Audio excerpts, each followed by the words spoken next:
Vamos iniciar falando sobre a CAT. O que seria a CAT?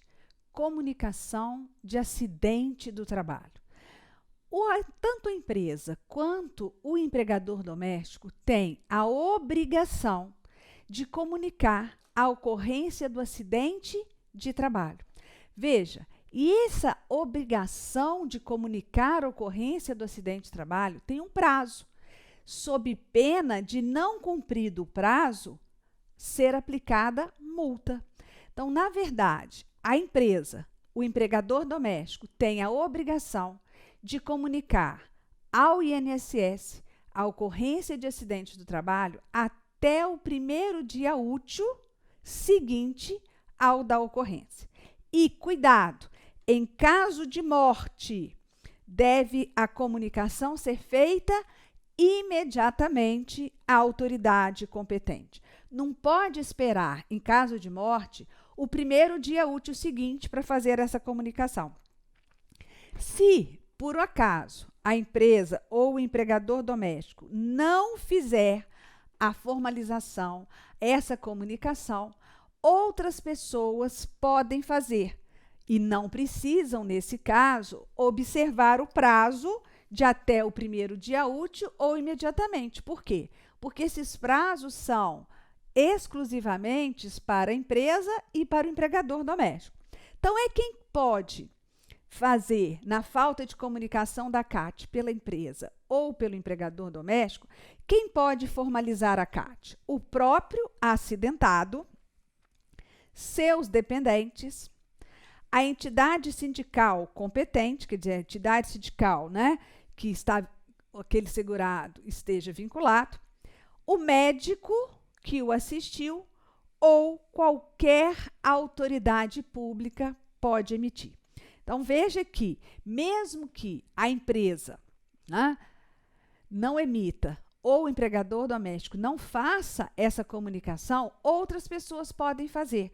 E é importante por quê? Para caracterizar a natureza acidentária, né? Caracterizar aquele acidente como acidente do trabalho. Agora, supondo que o segurado vai requerer um benefício por incapacidade ou por redução da capacidade, né, porque ele não requer uma pensão por morte. Então, nós estamos falando em benefícios em razão de incapacidade.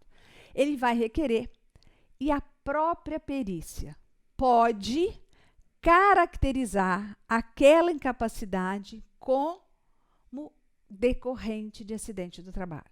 Aquela incapacidade de natureza acidentária. Mesmo que não tenha havido CAT, mesmo que a empresa, o empregador doméstico, não tenha feito a comunicação do acidente de trabalho, a própria perícia médica pode caracterizar aquela incapacidade como de natureza acidentária, como decorrente de um acidente do trabalho.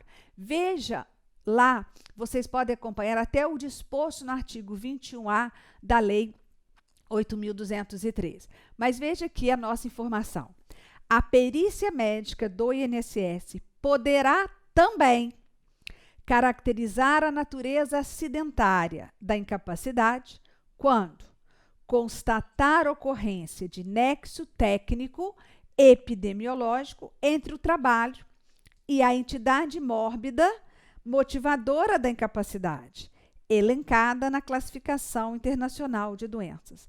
Sim, ela verificando que aquela incapacidade ela tem um nexo de causalidade, né, entre o agravo, a doença e a atividade da empresa, ela pode caracterizar aquela incapacidade como decorrente de acidente do trabalho. Essa decisão da perícia pode, né, não satisfazer o empregado, a empresa ou o empregador doméstico. Nesse caso, eles vão poder interpor recurso contra a decisão da perícia, que será julgado pelo Conselho de Recursos Conselho de Recursos do Segurado. Ih, meu Deus, que coisa feia! Conselho de Recursos do Seguro Social. Então, você sabe que não só vocês engasgam, mas também o professor, né? Então, Conselho de Recursos do Seguro Social.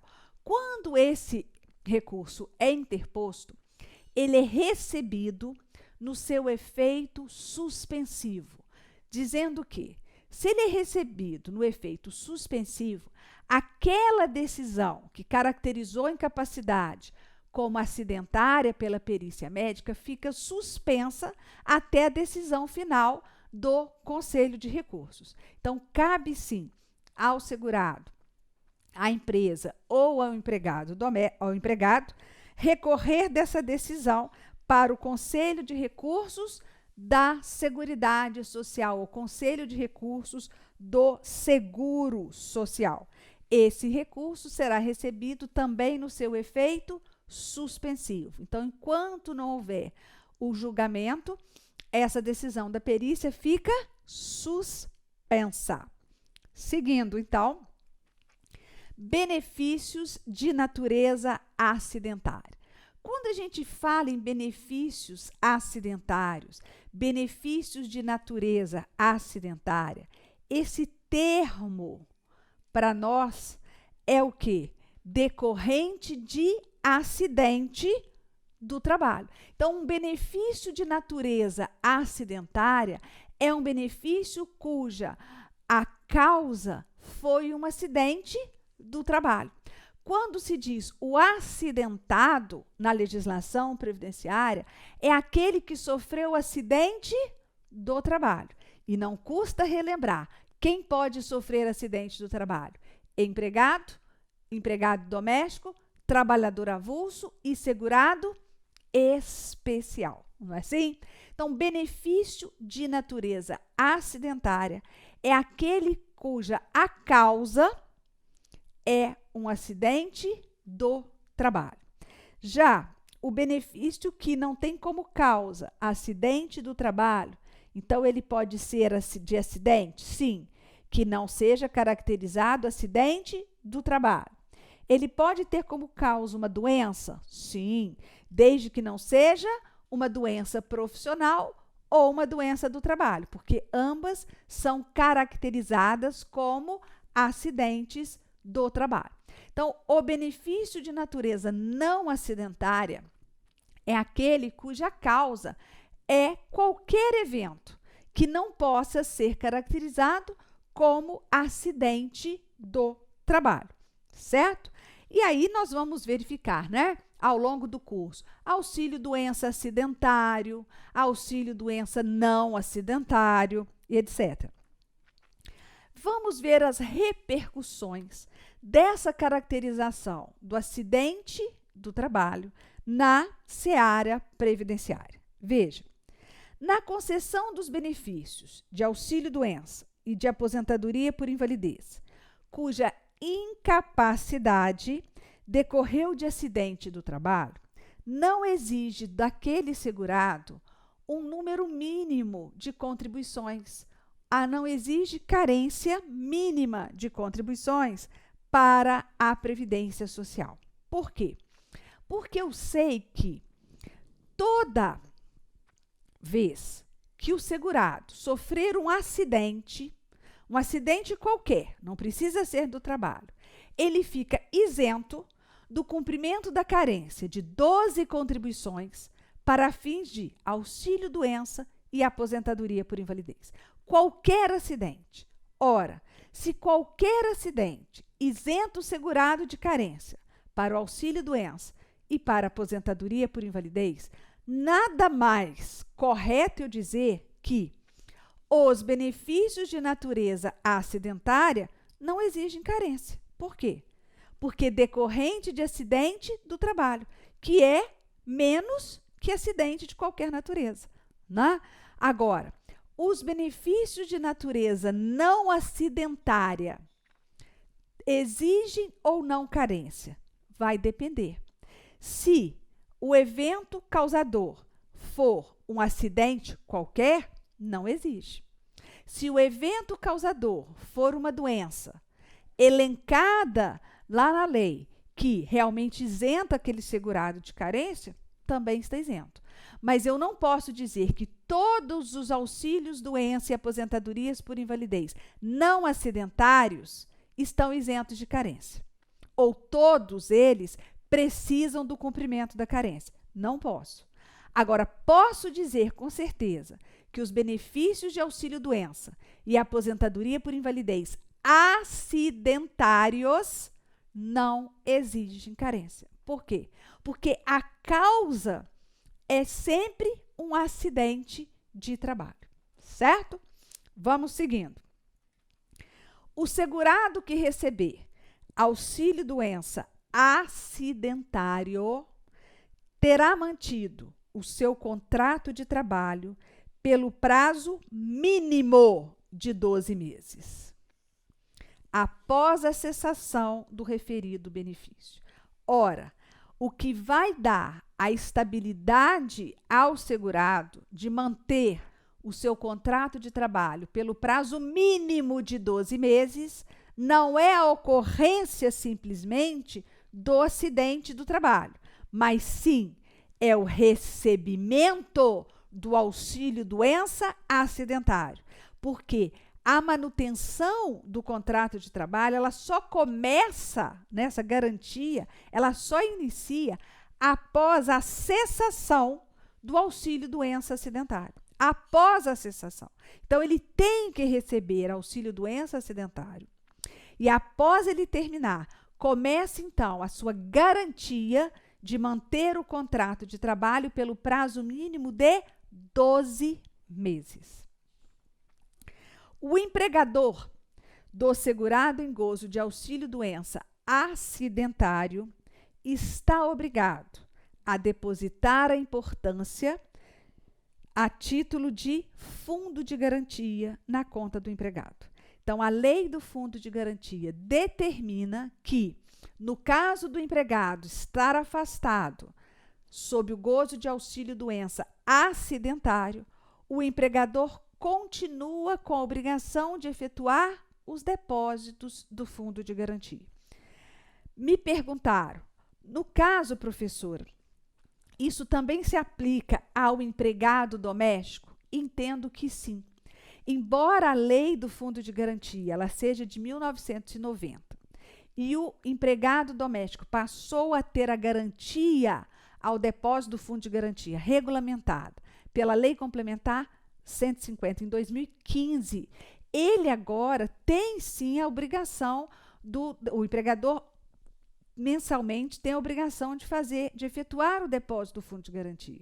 Então, aplica-se a ele também a obrigatoriedade de continuar efetuando os depósitos quando esse empregado doméstico estiver em gozo de auxílio-doença acidentário. Até porque mesmo ele já só passou a ter direito a esses benefícios acidentários após a lei complementar 150, né? Então, eu entendo sim que o empregador doméstico tem que continuar efetuando.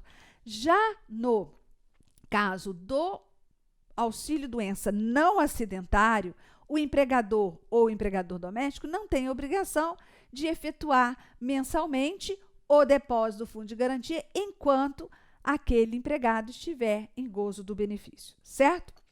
Outra repercussão. O evento do acidente de trabalho será considerado na estatística da empresa para fins de majoração da contribuição do SAT ou RAT, ou até mesmo chamada de GIL-RAT. Então, vou colocar aqui, ó, GIL-RAT.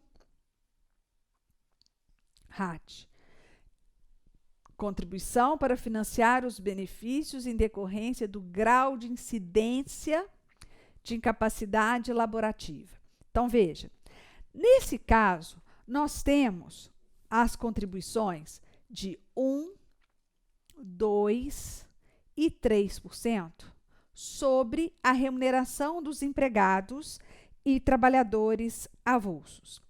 Essa contribuição do SAT, ela pode sofrer uma redução em até 50% ou um aumento em até 100%. Dependendo de quê? Dependendo do chamado fator acidentário de prevenção.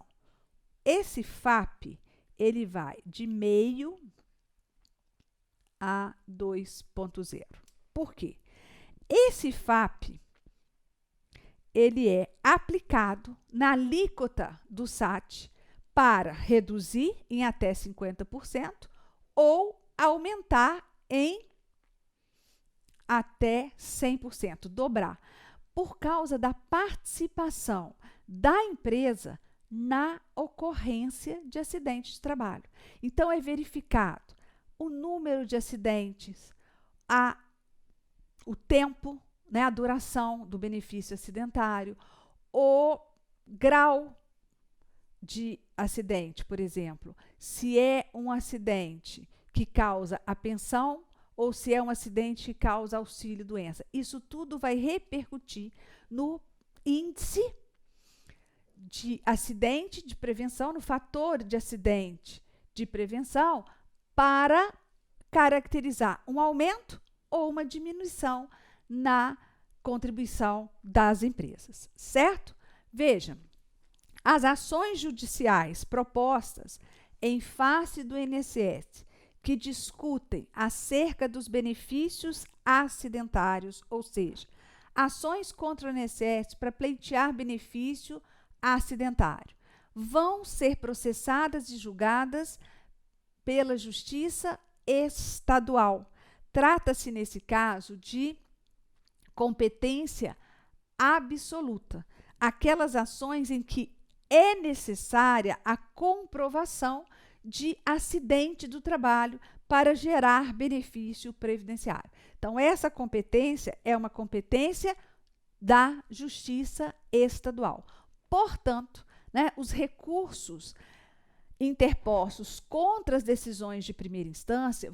Olá, meus amigos, minhas amigas, sou o professor Luiz Antônio de Carvalho, com muito prazer, muita satisfação, estou aqui para fazer um convite muito especial para você que está se preparando para o grande concurso do INSS. Nós aqui da Lá Concursos, nós estamos lançando a turma 2, é isso mesmo, a turma 2, pré-edital do INSS. Se você ficar até o final desse vídeo, eu vou passar para você um caminho na qual você poderá assistir o nosso curso grátis, né? Para você não vai ter essas interrupções do professor Luiz Antônio. Então fique até o fim que eu vou passar o caminho na qual você pode estar assistindo a aulas grátis aqui na Lá Concurso, né? Então vem comigo, nós aqui da Lá Concurso, nós montamos um super curso pré-edital. Você pode ter certeza que este curso aqui para o INSS é o melhor custo-benefício da internet, um curso completaço, um curso de 6 meses. Durante 6 meses você terá direito a todas as atualizações de legislação e de conteúdo do site por apenas 10 parcelas de R$ 35. É uma grande oportunidade.